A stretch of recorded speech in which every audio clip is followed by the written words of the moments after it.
أعوذ بالله من الشيطان الرجيم. بسم الله الرحمن الرحيم. الحمد لله رب العالمين، والصلاة والسلام على أشرف الخلائق أجمعين، سيد الأولين والآخرين، إمام المرسلين وخاتم النبيين، سيدنا وشفيعنا أبي القاسم المصطفى محمد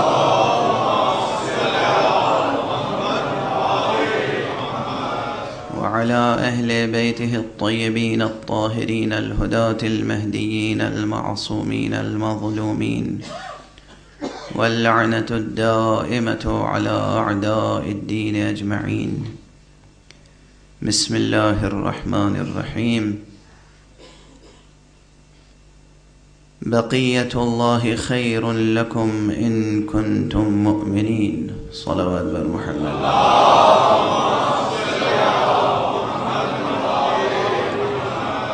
برادران عزیز،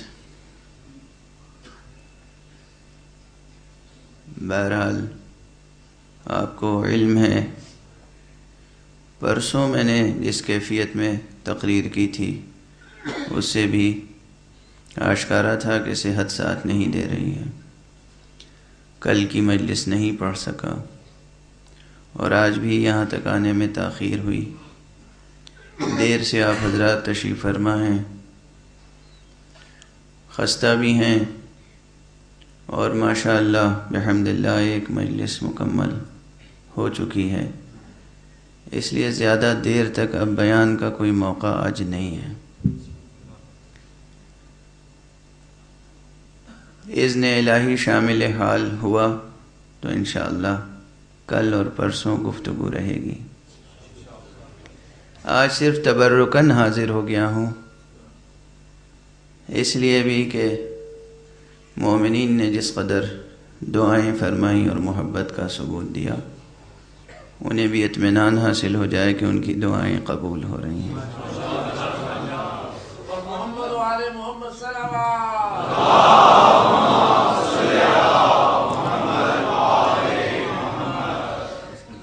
قرآن حکیم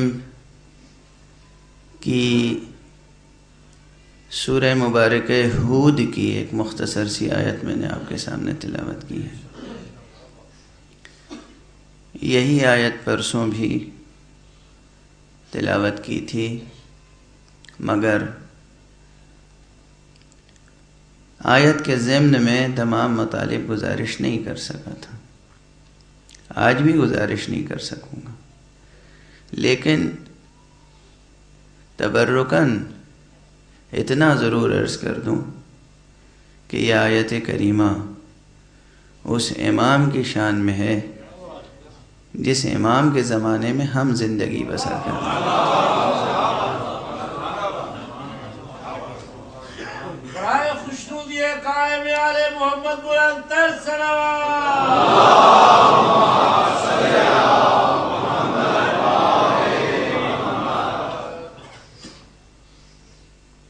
مشہور حدیث پیغمبر ہے، ہر مسلمان کو یہ حدیث یاد رہنی چاہیے. اس حدیث میں نہ روایت کے اعتبار سے کوئی اشکال ہے، یعنی نہ سند کے اعتبار سے کوئی اشکال ہے، نہ متن کے اعتبار سے. جو سلسلہ سند ہے وہ بھی درست ہے، صحیح ہے، معتبر ہے، حسن ہے. بہت سے سلسلوں سے یہ حدیث ہم تک پہنچی ہے. متن میں کوئی اشکال نہیں ہے، متن بہت واضح ہے. اور سب سے بڑی بات یہ ہے کہ یہ صرف روایت نہیں ہے بلکہ اس کے ساتھ درایت کی بھی ایک روایت ہے. حدیث یہ ہے کہ من مات ولم يعرف امام زمانہ مات میتۃ جاہلیہ. جو بھی مر جائے اس حالت میں کہ وہ اپنے زمانے کے امام کی معرفت نہ رکھتا ہو، وہ جاہلیت کی موت مرتا ہے. یہ خیال رہے کہ اس میں جو لفظ ہے وہ ہے جاہلیت کی موت، جہالت کی موت نہیں کہا گیا ہے، دونوں میں فرق ہے۔ جہالت کی موت محض نادانی کی موت ہے، جاہلیت اس دور کو کہتے ہیں جو ظہور اسلام سے پہلے کا دور تھا، یعنی کفر کا دور، بت پرستی کا دور، شرک کا دور۔ جو اپنے زمانے کے امام کی معرفت نہ رکھتا ہو اور اسی حالت میں مر جائے، گویا کہ وہ کفر کی موت مرتا ہے، شرک کی موت مرتا ہے، جاہلیت کی موت مرتا ہے۔ جہالت کی موت مرنا تو شاید کسی لحاظ سے، کسی اعتبار سے کرم الہی کے لیے ایک بہانہ مغفرت ہو جائے۔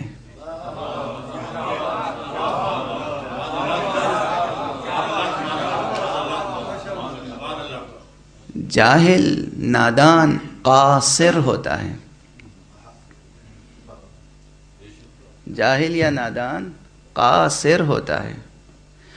فقہ اسلامی میں، ہماری شریعت میں دو الفاظ استعمال ہوتے ہیں، ایک قاصر، ایک مقصر۔ قاصر وہ ہے جو جانتا نہ ہو، مقصر وہ ہے کہ جو جان سکتا ہے پھر بھی جاننے کی کوشش نہیں کرتا۔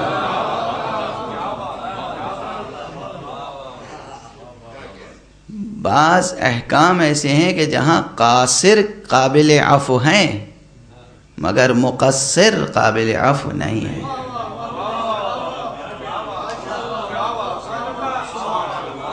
اگر کوئی شخص حکم شرعی دریافت کر سکتا ہے اور دریافت نہیں کرتا، وہ مقصر ہے، قاصر نہیں ہے۔ ایک شخص وہ ہے جو حکم شرعی دریافت ہی نہیں کر سکتا، وہ قاصر ہے، مقصر نہیں ہے۔ قاصر اور مقصر دونوں کو ایک ہی طرح، ایک ہی قسم کی سزا نہیں دی جا سکتی، دونوں سے ایک ہی سلوک نہیں کیا جائے گا۔ جاہل قاصر ہے۔ نہج البلاغہ میں امیر المؤمنین علی ابن ابی طالب علیہ الصلاۃ والسلام نے فرمایا ہے کہ اللہ سبحانہ و تعالی نے علماء سے پہلے عہد لیا کہ وہ علم دیں گے، جاہلوں سے بعد میں یہ پیمان باندھا کہ وہ علم لیں گے۔ اسی لیے علماء منتظر نہیں رہتے کہ کوئی جاہل آ کر پوچھے تب بتائیں، علماء پوچھنے کے لیے خود تربیت کرتے ہیں، سلونی سلونی قبل ان تفقدونی، پوچھو مجھ سے، پوچھو قبل اس کے کہ میں تمہارے درمیان نہ رہ جاؤں۔ لیکن ظاہر ہے کہ یہ بات صرف علماء کہہ سکتے ہیں۔ یہاں جو میں لفظ علماء کہہ رہا ہوں اس میں غیر معصوم علماء شامل نہیں ہیں۔ حدیث معصوم ہے، فرمایا نحن العلماء وشیعتنا المتعلمون، عالم تو ہم ہیں، ہمارے شیعہ سب کے سب طالب علم ہیں۔ شرف ہمارا یہ ہے کہ ہم طالب علم کے طور پر زندگی بسر کریں، یہ خیال ہے۔ جہاں تک بھی اس وقت میری آواز جا رہی ہے، بچے، جوان، نوجوان، بزرگ، خواتین، حضرات، ایک جملہ یاد رکھیں، بحیثیت انسان، بحیثیت مسلمان، بحیثیت مؤمن، بحیثیت عاشق خدا و عاشق رسول خدا و عاشق اولیاء اللہ، عاشق امیر المؤمنین، ہمارا شرف صرف اس میں ہے کہ ہم طلبگی کی زندگی گزاریں، از اول تا آخر ہمارے اندر جستجو علم ہونا چاہیے، طالب علمی کی خو ہونی چاہیے۔ اگر طالب علمی علم حاصل کرنے کی خو نہیں ہے تو ہم کچھ ہو سکتے ہیں، اچھے انسان بھی نہیں ہو سکتے۔ توجہ رہے، ممبروں سے آپ کو پیغام ملنا چاہیے۔ انسان کا شرف یہی ہے کہ اس میں ایک فیکلٹی ایسی دی گئی ہے، ایک استعداد ایسی رکھی گئی ہے، ایک صلاحیت ایسی رکھی گئی ہے کہ وہ طلب علم کر سکتا ہے، علم حاصل کر سکتا ہے۔ پروردگار عالم نے اس پوری کائنات کو بنایا بھی اس حکمت سے ہے کہ اس کائنات کی ہر شے سے آپ علم حاصل کر سکتے ہیں۔ توجہ ہے، اس کائنات کی ہر شے سے آپ علم حاصل کر سکتے ہیں۔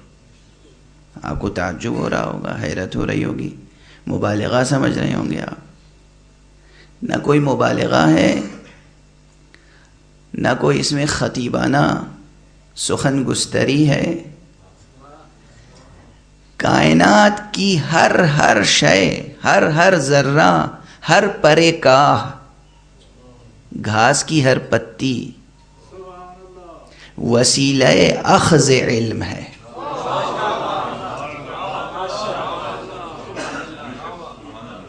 یہ سچائی، کھلی ہوئی سچائی، منکشف حقیقت ہے۔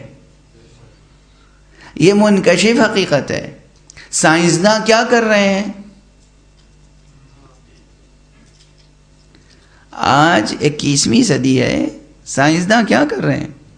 کائنات کی ہر شے کا مطالعہ کر رہے ہیں، اس کے مطالعے کے نتیجے میں ان کے علم میں اضافہ ہو رہا ہے۔ سمندروں کی تہوں میں غوطہ لگا رہے ہیں، خلاؤں میں پرواز کر رہے ہیں، ذرے کا جگر چاک کر رہے ہیں، درختوں کا، پتیوں کا، حیوانات کا، حشرات الارض کا۔ کس چیز کا مطالعہ انسان نہیں کر رہا ہے؟ ہر شے کے مطالعے کے نتیجے میں انسان کو کیا مل رہا ہے؟ توجہ رہے، ہر شے کے مطالعے کے نتیجے میں انسان کو علم مل رہا ہے۔ یعنی جیسے لفظوں کو بدل دوں بچوں کو سمجھانے کے لیے، ایسا لگتا ہے کہ جیسے ہر جگہ کوئی خزانہ چھپا ہوا ہو۔ ذرا سی خاک ہٹائی، خزانہ نکل آیا، اور خاک ہٹائی، خزانہ نکل آیا۔ پہاڑوں پر گئے، چٹانیں ہٹائیں، خزانہ نکل آیا۔ یعنی کسی نے خزانہ ہر جگہ چھپا رکھا ہے، تب تو خزانے نکل رہے ہیں۔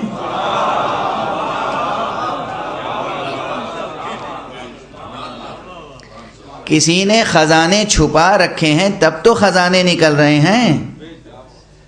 انسان کا تجربہ ہے یہ وجداناً، کائنات کے ہر ذرے کا مطالعہ کیا جا رہا ہے، اسٹڈی کی جا رہی ہے، اور نتیجے میں انسان کے علم میں اضافہ ہو رہا ہے۔ انسان نے کائنات بنائی نہیں ہے، انسان صرف کائنات کی اسٹڈی کر رہا ہے، جس کے نتیجے میں اس کے علم میں اضافہ ہو رہا ہے۔ اس کائنات کے ذرے کی اسٹڈی کے نتیجے میں جو علم میں اضافہ ہو رہا ہے، تو کیا اتنی سی بات سمجھ میں نہیں آتی کہ وہ خالق کائنات کتنا بڑا صاحب علم ہوگا جس نے اس کائنات کو علم کی بنیاد پر خلق فرمایا ہے۔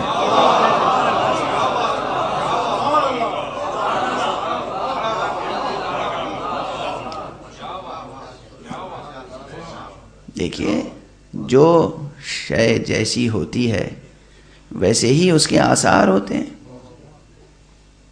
ویسے ہی اس کے آثار ہوتے ہیں۔ خالق چونکہ عالم ہے، اس لیے اس نے جو کائنات بنائی اس کے ذرے میں علم ہے۔ توجہ ہے، خالق عالم ہے، اس نے جو کائنات بنائی اس کے ذرے میں علم ہے، مگر ہر ذرے میں یا ہر شے میں اس شے کا نام علم نہیں ہے۔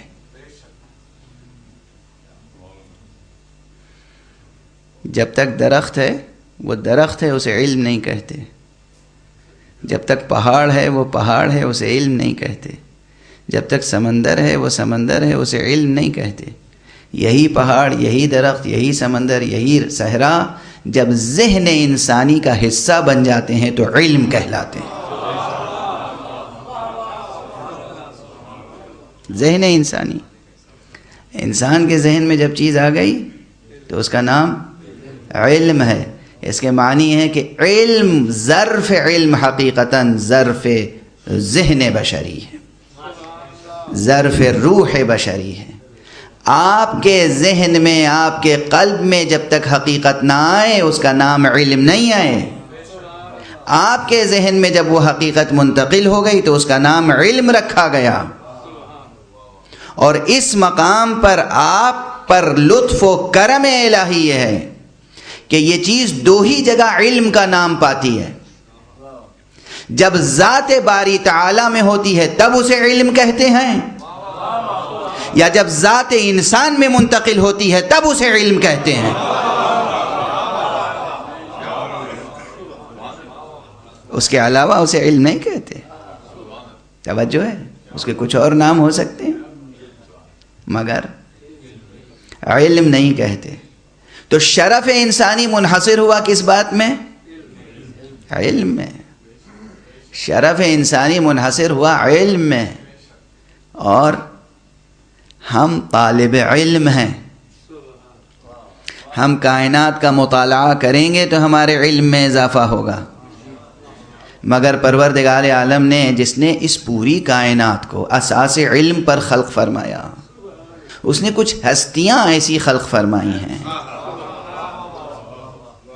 جنہیں پوری کائنات کا علم عطا کر کے اس دنیا میں بھیجا ہے، جو اس دنیا میں آنے کے بعد کائنات کا مطالعہ کرنے کی محتاج نہیں ہیں، جو اس ہم عام انسان میں اور مصطفیٰ و اہل بیت مصطفیٰ میں یہی بنیادی فرق ہے۔ عام انسان اس کائنات میں آنے کے بعد کائنات کا مطالعہ کرنے پر مجبور ہے اپنے علم میں اضافے کے لیے، مگر ذات گرامی مصطفیٰ اور اہل بیت مصطفیٰ اس کائنات میں آنے کے بعد کائنات کی اسٹڈی کرنے کے لیے مجبور نہیں ہیں۔ اسی لیے عام انسان طالب علم ہے، ان کی حیثیت علماء کی حیثیت ہے۔ وہ علماء ہیں، وہ کہتے ہیں نحن العلماء وشیعتنا المتعلمون۔ علماء تو ہم ہیں، ہمارے چاہنے والے سب کے سب طالب علم ہیں، متعلم ہیں۔ بس فضائل کی بھی بات تھی اس میں، آپ کے لیے نصیحت کی بھی بات تھی۔ معیار کیا ہوا چاہنے والے کا؟ چاہنے والے کا معیار یہ ہے کہ اگر وہ طالب علم ہے تو سچا چاہنے والا ہے، طالب علم نہیں ہے تو اس کا مطلب سچا چاہنے والا نہیں۔ بڑی نازک سی بات ہے۔ اس مجمع میں، اتنے بڑے مجمع میں بہت سے بوڑھے ہوں گے، بزرگ ہوں گے، خواتین ہوں گی، مرد ہوں گے، بچے اور جوان تو آج عہد کر لیں گے کہ ہم علم حاصل کرنا شروع کریں گے۔ آپ زندگی کے جس شعبے سے بھی تعلق رکھتے ہیں، تحصیل علم زندگی کے کسی مسئلے سے ٹکراتا نہیں ہے۔ یہ توجہ رکھیے، اتنی بات سمجھ لیجئے۔ آپ بزنس کرتے ہوں، آپ زراعت کرتے ہوں، آپ سرکاری ملازمت کرتے ہوں، آپ اقتصاد کے شعبے میں ملازمت کرتے ہوں، آپ فوج کے شعبے میں ملازمت کرتے ہوں، کسی بھی زندگی کے کسی بھی شعبے میں آپ ہوں، حصول علم کا مسئلہ زندگی کے کسی بھی مسئلے سے ٹکراتا نہیں ہے، بلکہ زندگی کے کسی بھی شعبے میں ہوں، اگر حصول علم کا سلسلہ جاری رہے گا تو اس شعبے میں آپ کی کامیابیاں بڑھتی چلی جائیں گی۔ جس شعبے میں بھی آپ ہیں، شعبہ بدلنے کی ضرورت نہیں ہے، اپنے شعبے میں آپ اور کامیاب ہو جائیں گے اگر آپ نے علم حاصل کرنا شروع کر دیا۔ مگر علم کے نام پر غیر علم حاصل نہ کیجیے گا۔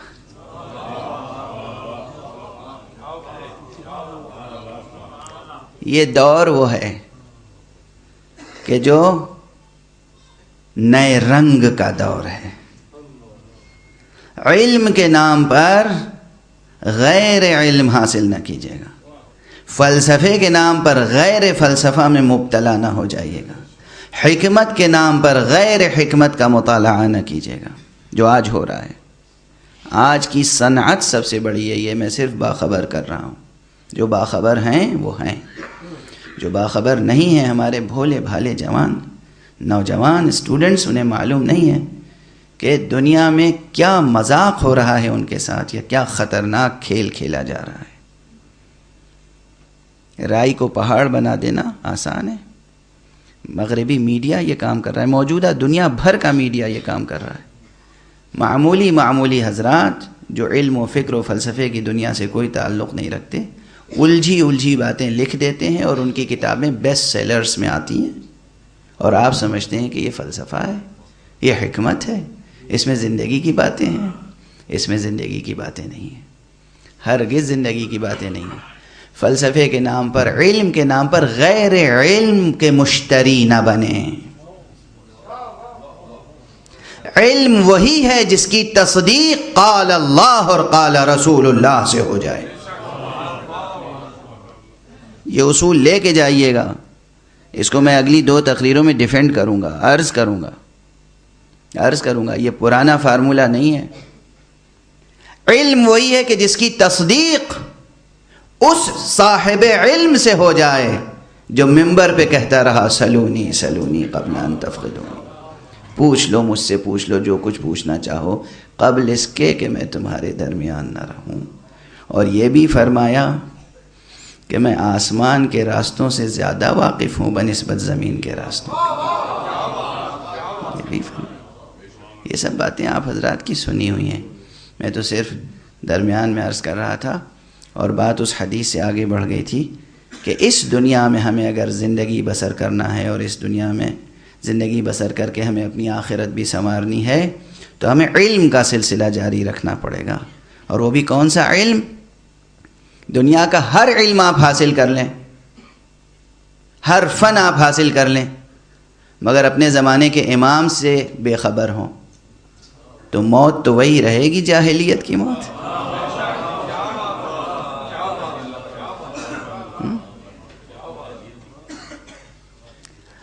دنیا اور آخرت دونوں کا حصول تبھی ممکن ہے کہ جب آپ اپنے امام عاصر عجل اللہ تعالی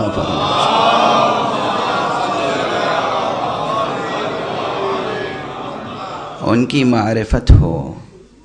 اب ایک مسئلہ ہے، میں سادہ طور پہ عرض کر رہا ہوں، بس تمہید ہے آج، باقی گزارشیں کل کروں گا انشاءاللہ. چند باتیں بالکل ڈائریکٹ عرض کر دوں، جو حضرات سن رہے ہیں وہ اچھی طرح سن لیں اور یاد رکھیں یہ جملے. عقیدہ حضرت امام مہدی علیہ السلام،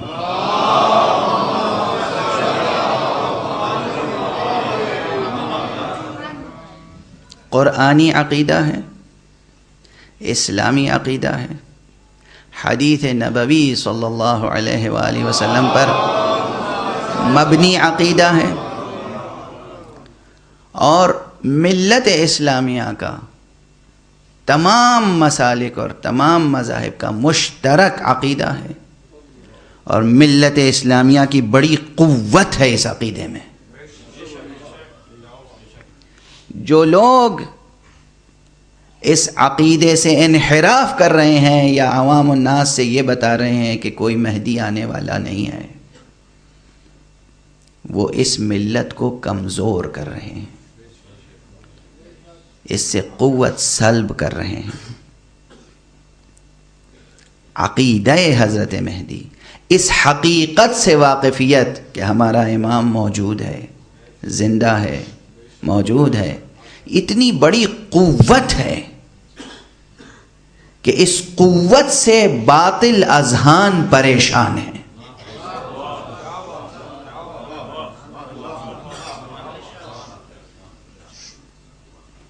آپ جتنے مطمئن نہیں ہیں اس سے زیادہ دشمن مضطرب ہیں.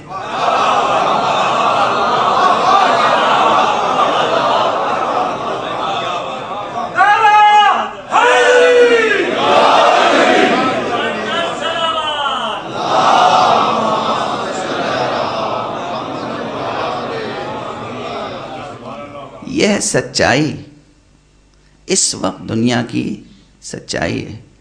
آپ جس قدر مطمئن بھی نہیں ہیں اس سے زیادہ دشمن مضطرب ہیں، چونکہ جس کی جو چیز ہوتی ہے اسے اتنی قدر نہیں ہوتی. عام طور پر یہ ہوتا ہے، اتنی قدر نہیں ہوتی. لیکن جس کے پاس وہ چیز نہیں ہے اور وہ اس چیز کی قدر و قیمت سے واقف ہے، وہ مضطرب رہتا ہے. یا تو وہ چیز اسے مل جائے، یا جنہیں حاصل ہے ان کے ہاتھ سے بھی نکل جائے. زندگی، روزمرہ کی زندگی. افراد میں بھی حسد ہوتا ہے، قوموں میں بھی حسد ہوتا ہے. پوری قومیں ایک دوسرے سے حسد کرتی ہیں. قوموں